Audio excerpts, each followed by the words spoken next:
we're going to cut up this rabbit.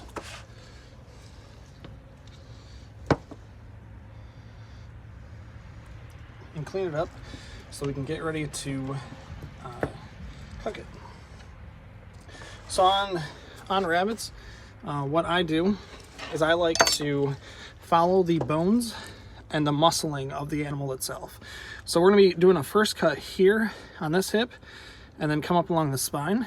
And then we're going to do the same thing on this side. We're going to come up the hip and cut up along the spine. The second cut we're going to do is for the loin. So we're going to then take the spine off, and then we're going to take this loin meat. That's my favorite part of a rabbit, is the loin meat. And then we will take the shoulders and any additional loin meat that's up there over the rib cage. Now, on a rabbit, what we're doing is like I said, we're cutting up along that spine. So you can see that cut. We're getting to where the hip joint is on it. And then doing the same on the front of the leg.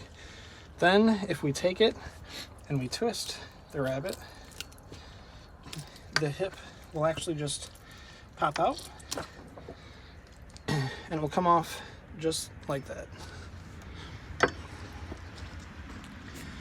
When you're twisting and popping the joints in the opposite direction as what they normally come in, they will pop out more easily than what you actually might think they would. I also, as I'm cutting them up, I like to clean them off a little bit. If I see an excess piece of fat or something that I don't want on the meat as we harvest it, I will do that. So doing the same along the other hip. Again, we're going all the way up against the spine where that muscle is, and then twisting and popping. And as we twist and pop, oops.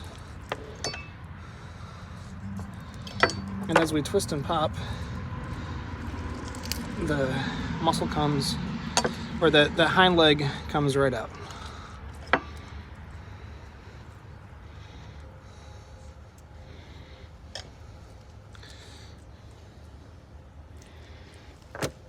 This was a rabbit that's about 6 months old. It was a New Zealand. He weighed about 10 pounds. After I've done the rib or the hind legs, there's a lot of fat that's sometimes in the meat. I like to pull it out just to clean up the meat before we cook it.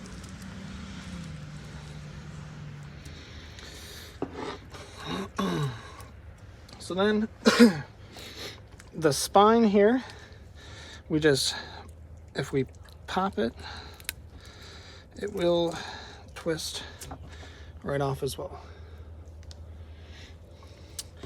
Then for the loin, I do like to cut it's actually bacon, or it would be rabbit bacon, off of the rabbit. Some people keep this and eat it. Some people don't. There's a ton of meat here, so I am going to keep this.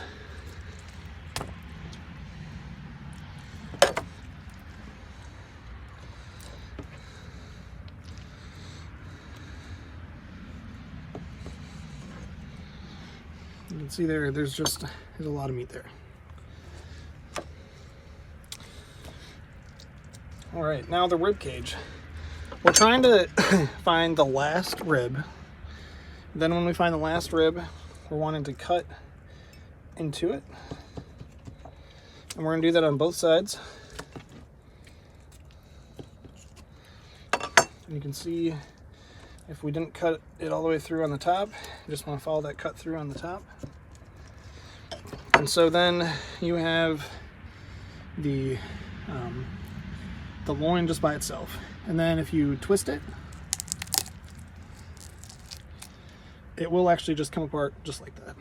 And so then you have two giant, beautiful loin eyes, or one giant loin with two loin eyes together. There is a lot of additional meat though up here on the shoulder, and that is why we will be taking some additional meat off the shoulder or off the loin through the spine. But to get to there, we need to take the shoulders off, and to do that, I like just making sure that I find where that joint is, and then following it all the way around, and cutting it to be able to get it fully off. So then you can see here's a shoulder. We'll do that on the other side, and you look and find where that shoulder is at, pull it up a little, start cutting, and then as you cut, it shows itself that much more where the bone's at versus the muscling, and that's easy to cut it off.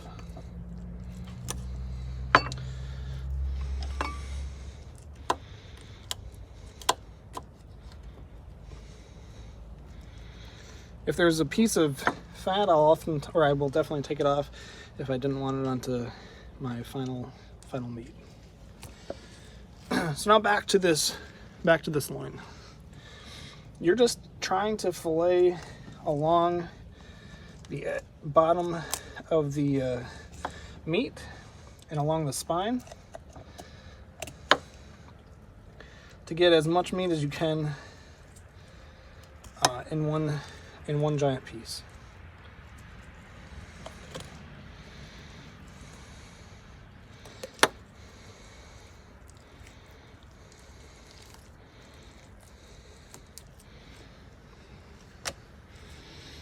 So then here on this other side, just cutting along the spine, and cutting down here along the base or the top of the ribs. I'm trying to get it to come out as all one piece.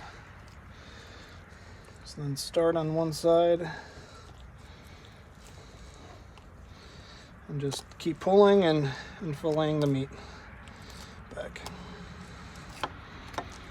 And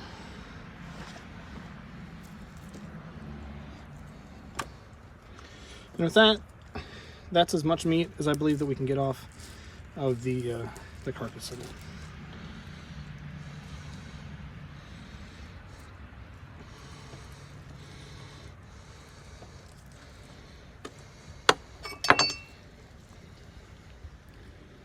So there's very little waste.